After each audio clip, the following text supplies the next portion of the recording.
Salut tout le monde, c'est Bismodroid, comment allez-vous? Moi je vais bien, on se retrouve sur Halo 4 pour une raison assez particulière déjà parce que le jeu vient tout juste de sortir et que j'ai vachement envie de faire une vidéo dessus et que je vous l'avais promis, mais surtout parce qu'aujourd'hui enfin c'est un grand mot, mais c'est le 10e anniversaire du Xbox Live. Et on commence tout de suite avec le First Blood et je me suis dit quelle meilleure idée que de faire une vidéo sur un des jeux phares du Xbox Live. J'ai nommé Halo, plus particulièrement Halo 4 vient tout juste de sortir, je vous le répète. Et qu'est-ce que ça signifie 10 ans des Xbox Live? Les gens, déjà, il faut savoir que le Xbox Live est sorti bien avant la Xbox 360. Effectivement, il est sorti sur la Xbox première du nom. Alors toi, ton long range, tu vas te le mettre où je pense... Ah putain, il m'a eu. Il est sorti bien avant la Xbox 360. Il est sorti en fait, je pense exactement un an après la sortie de la Xbox première du nom, donc la Xbox originale, que j'avais, qui ressemblait à une grosse boîte d'explosifs nucléaires verte. Et qui était super classe, je trouve. Enfin bon, elle était noire, ils ont changé un peu pour un style plus épuré avec le blanc et le noir clean. Enfin bon les gens. Et qu'est-ce que ça signifie? 10 ans d'Xbox Live aussi, ça signifie que ça fait 10 ans, si on veut, que les services de live sur console ont commencé. Si je me trompe pas, le Xbox Live c'était le premier service de jeux en ligne sur console. Évidemment, il y avait du LAN avant, mais en ligne avec des gens de partout à travers le monde, c'était une révolution si on veut. Et autant la chose a été impressionnante et importante à l'époque, autant j'étais pas... Et hop là, on me la fait pas, crac, je te craque le cou mon ami.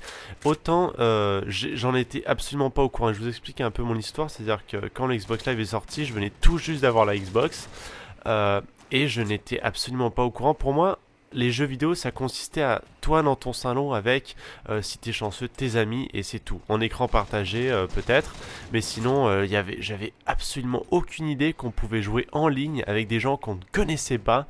Et que ce soit sur PC ou sur console, j'avais absolument aucune idée que ce genre de choses existait. Et j'ai découvert, vous allez rire, seulement avec la Xbox 360. Et puis, donc à l'époque, sur Xbox première du nom, je jouais uniquement à des jeux comme Halo, des jeux de course, des jeux de MTV et tout ça, en écran splitté, c'est-à-dire sur la même Xbox, avec mes amis qui venaient chez moi. Et franchement, c'était énorme. Ça, c'était à la bonne époque. D'ailleurs, on va en parler un peu plus de ça plus tard dans la vidéo. Au fait, je suis en live, donc désolé si je fais des parties de merde, mais c'est difficile de se concentrer à dire des choses intelligentes en même temps qu'on joue. Surtout quand c'est Halo 4, il faut tirer la tête, il faut vachement se concentrer. Voilà, exactement ce qui vient d'arriver. D'ailleurs, on se fait démonter, 110 à 200, ils ont pratiquement le double des points de nous. Et donc voilà, le Xbox Live est sorti, patati patata, ça fait un gros boom dans l'industrie du jeu vidéo. Et j'en avais absolument aucune idée. Et j'entendais les gens qui parlaient à l'école, disaient ah ouais, j'ai fait une super partie sur Halo et tout. Moi je me disais ouais, ils ont joué avec leurs amis, c'est cool, ils ont joué au snipe. Et moi j'étais vraiment, honnêtement, on jouait avec mes amis, je les démontais tous au sniper. À part peut-être un qui arrivait à me concurrencer, mais sinon les autres je les démontais tous sur Halo 2, je me sentais vachement fort. Et je parlais avec les gens à mon école, je disais ouais, vous jouez comment Halo, nanana et tout. Et j'avais absolument aucune idée qu'eux ils parlaient d'un système de jeu où ils jouaient avec n'importe qui. Et alors j'étais complètement perdu, j'étais un peu touriste. Et comme je vous l'ai dit, j'ai appris que ça existait seulement avec la Xbox 360. Et même en apprenant que ça existait avec la Xbox 360, j'étais persuadé que c'était quelque chose qui était exclusif à la Xbox 360. C'est-à-dire que la PS2, la PS3 ne l'avait pas, la Xbox première du nom ne l'avait pas non plus, jusqu'à un certain moment où bon, je me suis informé et tout, et j'ai appris que ça c'était sorti avec la Xbox première du nom. Et là, eux, on va se le faire. Allez, saute mon ami. Oh putain, il est risqué. Hop. Ah, on s'est entretenu. Enfin bon. Et puis, ça m'a fait penser à des choses aujourd'hui, le fait de savoir que c'était le 10e anniversaire. Au fait, si j'en suis au courant, c'est parce que ça fait plusieurs jours qu'on se prépare pour ça. Pour ceux qui suivent Major Nelson, qui est un des types phares de la Xbox, sur Twitter, il poste tout le temps des nouvelles au sujet de la Xbox et tout. Et il y a eu plein de nouvelles, plein de célébrations, plein de concours et tout, plein de machins à gagner, plein de goodies pour le 10 ans de la Xbox, enfin du service Xbox Live. Et ça m'a fait penser à un truc. Ça m'a fait penser à tout ce que l'avènement du multijoueur en ligne avec des gens qu'on ne connaissait pas avait amené.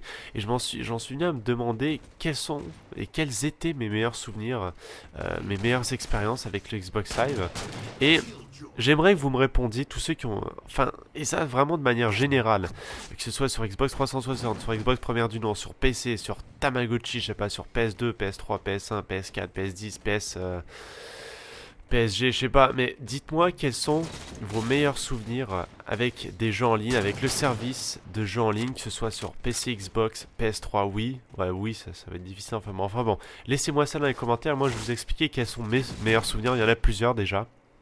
Je vais commencer avec un souvenir, c'est pas un souvenir particulier, c'est plutôt une époque, et c'est l'époque Left 4 Dead. Et là je vous explique, c'est qu'avec mes amis Jérôme et Olivier, que vous avez déjà vu dans certaines de mes vidéos, surtout Jérôme, à un moment donné on cherchait un jeu sur la Xbox 360 où on pouvait jouer en coop à plusieurs et qui était fun.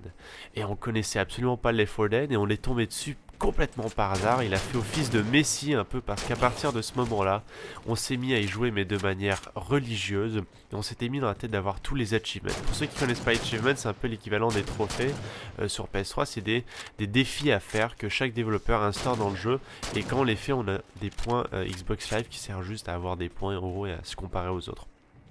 On s'était mis en tête de tous les avoir. Il y avait des trucs, pour le moins dire, impossibles à faire. Du style, je pense qu'il y avait un truc, c'était faire toute la campagne, enfin une campagne entière de Left 4 Dead, parce que pour ceux qui connaissent pas, il y en a 4, sans mourir une seule fois en mode de difficulté extrême. Pour ceux qui connaissent pas le mode de difficulté extrême, c'est un coup de zombie, t'enlève 10% de ta vie, et quand t'as genre 50 zombies qui t'arrivent dessus, ça fait mal. Il y avait un autre truc, c'était faire la dernière mission sans se faire frapper une seule fois par un zombie, ce qui est pratiquement impossible. Enfin, il y avait plein de trucs tarés dessus et on a passé des soirées entières et des soirées magiques à essayer de faire ces défis parce que Left 4 Dead c'est vraiment un jeu de délire et délirant avec ses amis quand on joue à 4 et on était 4 ou 3, minimum 3 et à chaque fois mais on se tordait de rire parce que les hunters ils arrivaient d'endroits pas possibles, les smokers ils nous smokaient d'endroits pas possibles, les tanks ils arrivaient à fond la caisse et ça nous faisait rire, en même temps on rageait un peu parce que ça nous énervait de recommencer tout le défi, mais ça nous faisait rire à un point et on adorait ça et franchement ça c'est probablement les meilleurs souvenirs que j'ai d'un jeu sur la Xbox Live. Et puis voilà, bon après il y a évidemment toute l'époque où j'ai commencé à jouer Xbox Live. La première fois que j'ai eu l'Xbox Live c'était magique pour moi, je connaissais pas.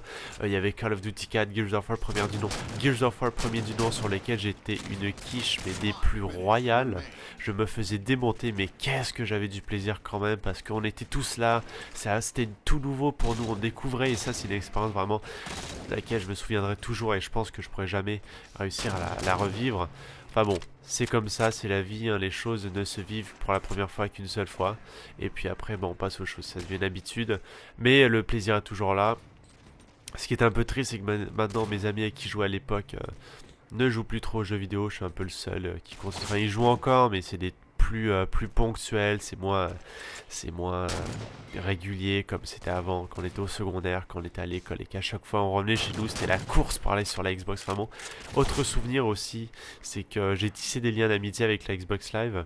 Avec le Xbox Live, c'est-à-dire que il y a une époque où je jouais beaucoup avec une bande d'amis qu'on avait rencontrés sur Xbox Live et qui habitaient à côté de Montréal, pas tout à fait, bon fallait aller chez eux en train, ça prenait juste 3 heures, mais une fois on a décidé de se rencontrer avec mes amis IRL. En fait il y avait deux clics, il y avait ma clique d'amis IRL et l'autre clique d'amis IRL. On a décidé de rejoindre les deux clics un jour au métro et d'aller chez quelqu'un. Et puis c'était très bizarre honnêtement, parce que honnêtement c'est bizarre se dire on va rencontrer quelqu'un en ligne qu'on n'a jamais vu en photo même, qu'on entendait juste par la voix sur le chat. Et puis on s'est rencontrés, ma mère était ultra craintive, mais je disais ouais ils vont arriver avec leur maman aussi pour nous amener en voiture, nanana. Et on les a rencontrés, on est devenus super amis. Et puis là ça fait longtemps que je les ai pas vus, justement faudrait que je les revoie. Si vous écoutez cette vidéo les gens, coucou, on va faire une autre partie les gens, on va continuer. Je vais tout de suite skip à la prochaine partie pour vous éviter le lobby. Allez, à plus. Me revoilà les gens sur une nouvelle partie, encore en SWAT, donc un tir dans la tête dessus pour ceux qui se demandaient qu'est-ce qui se passait dans la prochaine vidéo. Ok, je vais rebrancher ma manette rapidos presto, désolé.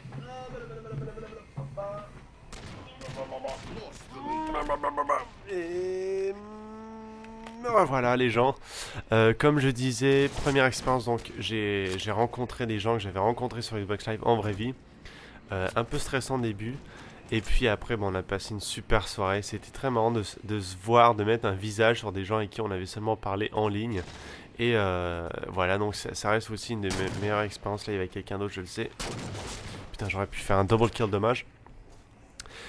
Voilà pour ce qui est de mes meilleures expériences. Après il y a eu toute l'époque aussi Halo, premier du nom, mais ça c'était pas en live, c'était en split screen avec mes amis sur la première Xbox. Halo 2 comme on l'a saigné les gens, mais je vous promets j'ai jamais autant joué à un jeu de ma vie, surtout que mon ami habitait littéralement, et là je dis vraiment littéralement juste en bas de chez moi, c'est à dire que pour ceux qui connaissent les triplex à Montréal, c'est 3 appartements qui sont sur 3 étages différents mais dont l'entrée est commune, c'est à dire qu'il y a une entrée intérieure avec une cage d'escalier qui donne sur 3 maisons Moi j'habitais au 3e étage, mon ami au 2e. Et donc bah pratiquement tous les jours on revenait de l'école et on jouait à Halo tout simplement chez moi.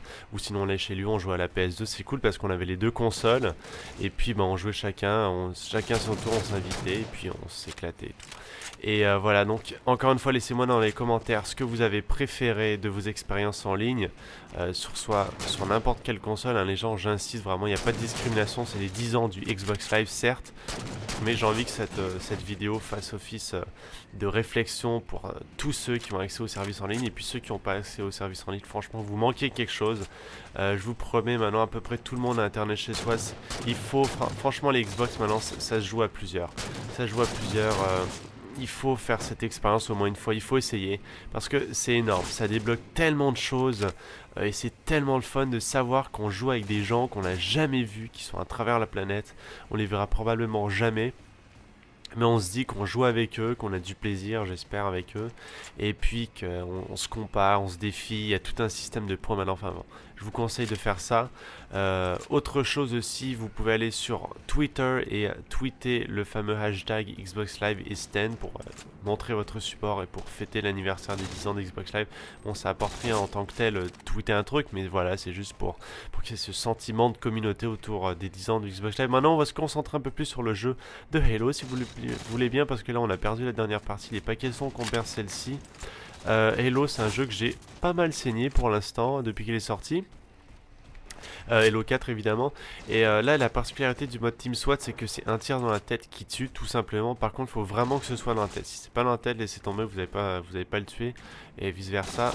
Voilà, lui, il m'a eu d'un coup. Visiblement, ils sont assez forts ceux contre qui on joue. Regardez, hop, un tir dans la tête, il est mort. Et puis, ce qu'il y a de fun avec ça, c'est que vraiment, on se fait pas chier. Il y a moyen de faire des super double kills et des chaînes de kills. Voilà, comme ça. Lui, il va arriver encore là. Voilà. Vous voyez, c'est juste ça. En fait, Halo, je vous explique un peu ma stratégie. C'est qu'une fois que je repère quelqu'un, j'attends tout le temps que lui arrive dans mon viseur en premier. Parce que c'est beaucoup plus facile, rester au même endroit et garder les viseurs dans un endroit, attendre qu'il arrive, que essayer de bouger, d'ajuster soi-même son viseur. Laissez la personne s'ajuster en fonction de vous, dans la mesure du possible. C'est-à-dire que si le type il bouge partout, bon, essayez pas d'attendre qu'il arrive dans votre viseur. Bougez aussi le viseur. Mais vous voyez ce que je veux dire, surtout en SWAT, pour les premiers contacts, ça sert à rien de bouger partout, de faire comme ça. Vous voyez, là, lui, il a juste attendu, vous allez voir dans la killcam, il a juste attendu que j'arrive. Vous voyez, il a juste fait boum boum comme ça, il s'est pas fait chier, il m'a tué. Et je pense qu'il a même tué mon coéquipier. Buzz Lightyear là, qui est là-bas, Buzz Lightyear, je sais pas trop quoi. Et puis il est sûrement encore là, regardez, on va juste sauter. Ah, lui il est là, regardez, on attend qu'il arrive et... Bon, là on a raté notre coup. On va attendre. Et putain. Ouais, lui il a attendu que j'arrive, il a fait exactement ce que je devais faire, moi j'ai raté mon coup. Là, on a bougé le viseur. Bon, ça, c'est de l'ajustement. C'est un peu du ski. Ça prend du temps à faire. Mais faire un pop shot d'un coup comme ça, bouger d'un coup d'une manière sèche et directe, c'est assez difficile. Lui, il n'arrête pas de me le faire depuis tout à l'heure. Attendez, regardez bien. Voilà. Putain, j'espère que mon coéquipier l'a eu. C'est bon, on est combien là ? Ah ouais, 3 contre 4, c'est pour ça qu'on n'en voit pas beaucoup. Autre chose aussi, c'est que le Team SWAT, c'est vraiment, mais absolument pas représentatif de ce qu'est Halo. C'est-à-dire que, dans un sens, oui, pour gagner dans Halo, pour bien s'en sortir, surtout pour avoir du fun et pas se faire chier à tout le temps perdre, faut tout le temps tirer dans la tête, que ce soit en Team SWAT ou pas. En Team SWAT, vous tuez tout simplement pas si vous tirez pas dans la tête, à part si vous faites une assassination. Mais de manière générale, dans les autres modes de jeu, si vous ne tirez pas dans la tête, l'autre va vous exploser parce que lui va tirer dans la tête. Et quand tirant dans la tête, vous tuez les ennemis beaucoup plus rapidement. C'est la manière la plus rapide de tuer les gens dans Halo, c'est dans la tête tout simplement. C'est 4 tirs avec certaines armes comme celle que j'ai, 3 avec d'autres. Et ensuite il y a tous les power weapons du style épée qui tue d'un coup, lance-roquette qui tue d'un coup. Mais bon, ça c'est des armes qu'on n'a pas tout le temps. Les armes de base, 4 tirs dans la tête, sinon il y a les mitraillettes. Même avec les mitraillettes qui tirent en continu, genre comme ça, tirer dans la tête, ça ira beaucoup plus vite, vous allez voir. Là, il était où celui qui me tirait dessus là? Attendez, il n'est pas question qu'on me joue un tour comme ça, où est-ce qu'il est passé? Putain, là je foire un peu, je suis enrhumé les gens, et j'ai l'impression d'avoir les yeux des bouffis. Le nez gonflé, enfin je suis vraiment complètement congestionné. Alors pour parler, je suis désolé si j'ai une voix un peu bizarre là en ce moment, mais je fais ce que je peux les gens. C'est le 10e anniversaire du Xbox Live, il n'était pas question que je manque cette occasion. En plus je fais la vidéo vraiment le jour même. Et j'espère justement qu'elle sera en ligne avant que le jour se finisse, parce que ça ferait un peu con, genre ouais, le Xbox Live a 10 ans, et je poste la vidéo 5 jours après. Putain, je me fais démonter, je suis désolé les gens. Et voilà, comme je disais, tirer à ma tête et tout. Après, il y a toute la question de déplacement, fluidité de la map, respawn, tout ça. Mais ça, je vous expliquerai dans une autre vidéo parce que dans Team SWAT, ça s'applique pas trop. Et surtout que là, je suis hyper concentré, il faut qu'on gagne. Et donc, ça, je vous promets, je vous ferai une vidéo avec tous mes conseils sur Halo. Comment gagner, surtout comment s'amuser. Parce que dans Halo, quand on perd, et à peu près comme dans tous les jeux, on s'amuse pas du tout. Mais vraiment, vraiment solidement. C'est-à-dire qu'on a l'impression qu'on est impuissant. J'ai l'impression qu'il y avait quelqu'un derrière moi là. On a l'impression qu'on est impuissant, qu'on fait pas de dommages aux gens, que ça sert à rien ce qu'on fait, que notre vie est nulle, qu'on va se pendre et tout. Et c'est pas ça du tout. En fait, il suffit d'assimiler les principes généraux, la base, et ensuite vous allez décoller, vous allez voir, ça va être beaucoup plus amusant. Et si je peux vous donner un conseil rapidement comme ça, qu'est-ce qu'il veut lui? Pourquoi tu me sors dessus? Vraiment rapidement comme ça pour ceux qui se font chier sur Halo. Juste retournez-y jouer un coup et essayez de tirer dans la tête. Tout simplement. Pratiquez-vous à tirer dans la tête. Croyez-moi, vous allez tuer les gens beaucoup plus rapidement, vous allez faire beaucoup plus de kills et vous allez avoir beaucoup plus de fun. Voilà, c'est dit. Maintenant, concentration un peu sur le jeu. Il reste 4 minutes 29. Ils sont à 9 kills de la victoire. Nous, on est à 25 kills de la victoire. No stress, no stress. Lui, on va se le faire probablement parce qu'il est dos, il nous a pas remarqué. Regardez bien. Voilà. Tranquillou, là je pense qu'ils vont encore être dans ce coin là étant donné que lui il a spawn dans ce coin là. Non, ils sont là-bas. Oui, il y a mes coéquipiers d'ailleurs, il y en a deux qui viennent de se faire tuer. Est-ce qu'il est en haut? Il a dû passer dans la forêt ici, on peut l'attendre. Voilà. Oh putain, ça fait chier ça quand ils sautent, enfin bon. Et normalement le fait de sauter comme ça c'est pas une super technique parce que non seulement quand vous êtes en l'air, vous n'avez aucun contrôle sur votre corps et c'est facile pour l'autre d'ajuster votre mouvement, son mouvement de gun pour vous viser la tête. Mais surtout, quand vous êtes en l'air, c'est plus difficile aussi pour vous de viser. Mais enfin, il y a un principe que j'ai adopté dans Halo, c'est de s'occuper de sa propre sécurité avant de s'occuper de la mort des autres. Là on a perdu, vous voyez, ça n'a pas trop fonctionné mon principe, mais enfin bon, adoptez ces deux principes, tirez dans la tête, occupez-vous de votre sécurité avant de la mort des autres. Les gens, on va se laisser là-dessus. Encore une fois, joyeux anniversaire Xbox Live. Merci au Xbox Live pour tous ces bons moments passés. Et puis n'oubliez pas de commenter à la question que je vous ai donnée tout à l'heure, à savoir quelles sont les meilleures expériences que vous avez vécues sur un service de jeu en ligne. Dans les commentaires, les gens, je vous invite à vous abonner à ma chaîne pour manquer aucune de mes prochaines vidéos. On va regarder un peu mon Spartan parce qu'il est trop cool. Voilà, rouge, blanc, ouais, ouhou. Et puis suivez-moi sur Twitter, Facebook aussi. Ma page Facebook est relancée. Suivez-la pour être sûr de manquer aucune des prochaines vidéos parce qu'il y a beaucoup de bugs d'abonnement, il y a beaucoup de vidéos qui arrivent surtout parce qu'il y a plein de jeux qui arrivent. Peace out les gens, prenez soin de vous, bon gaming et bon gaming surtout en ligne. Allez, hasta luego.